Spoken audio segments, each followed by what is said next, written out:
Hello friends, অনুপমাস কিচেনে তোমাদের welcome. আজ আমি তোমাদের ডিমের ডেভিল বা ডিমের চপ বানিয়ে দেখাবো। তার জন্য আলু সেদ্ধ করে আমি নুন দিয়ে ম্যাশ করে নিয়েছি। এরপর কড়াইতে দিয়ে দিলাম তেল দিয়ে দিলাম পেঁয়াজ কুচি। পেঁয়াজটা ভালো মতো ভেজে দিয়ে দিলাম গ্রেট করে রাখা আদা রসুনটা ভালো করে কষিয়ে একটুখানি জল দিয়ে দেব শুকনো মশলাগুলো দেওয়ার জন্য। দিয়ে দিলাম হলুদ গুঁড়ো আর দেব লঙ্কার গুঁড়ো। আমার রেসিপিটি যদি তোমাদের ভালো লাগে আমার চ্যানেলটিকে অবশ্যই সাবস্ক্রাইব করে দিও আর লাইক অবশ্যই করো।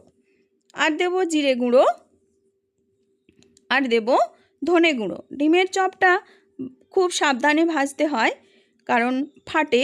তোমরা অবশ্যই সাবধানে ভাজবে। মশলাটা ভালো করে কষিয়ে দিয়ে দেব ম্যাশ করে রাখা আলু। আমি আলুটা ম্যাশ করার সময় নুন দিয়ে দিয়েছি।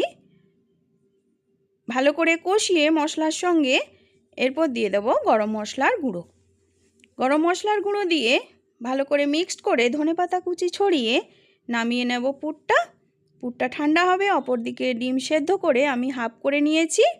এরপর পুরটার থেকে একটুখানি নিয়ে ডিমটা আলু দিয়ে পুরো কভার করে দেব। এই যে এইভাবে তোমরা করে নেবে। এরপর একটা ব্যাটার বানাবো।